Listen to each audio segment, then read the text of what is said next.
Well, victims of the vehicle attack at a Filipino festival in Vancouver are starting to be identified. For more on this, we are joined live by CB24's Phil Perkins. Phil, what a heartbreaking story, and we're learning that the youngest victim, just 5 years old. Yeah, Jamie, you know, it was awful hearing about this when this happened Sunday morning our time, because this happened at 8:15 in the evening in Vancouver time during a Lapu-Lapu street festival. It's a celebration of Filipino heritage and culture. That was awful to hear. And now we're hearing about the victims you mentioned. They're anywhere between 5 to 65 years old, and it doesn't get any easier when you learn more information here, because that 5-year-old was the daughter of the two parents you're seeing there, Richard Lee, 47 years old, and Linh Hoang, 30 years old. All three family members killed in this attack on Saturday night. We understand just from reading from their GoFundMe account that they are survived by just their 16-year-old son. And the reason why he wasn't even at the festival, according to this GoFundMe account, is that he chose to stay at home to do homework. So he made that decision, and now both his parents and his younger sister are gone. Speaking of that GoFundMe, it has raised a lot of money for that young man, over $200,000 since this all happened.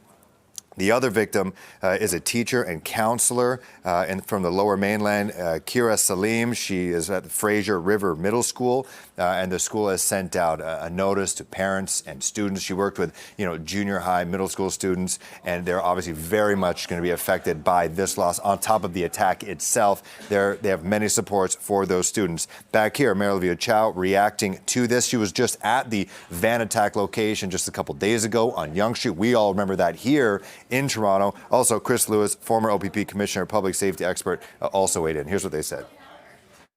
I will do everything I can as the mayor of Toronto to help keep people safe in this city, whether it's barricades or working with the festival organizers when there's mass gathering.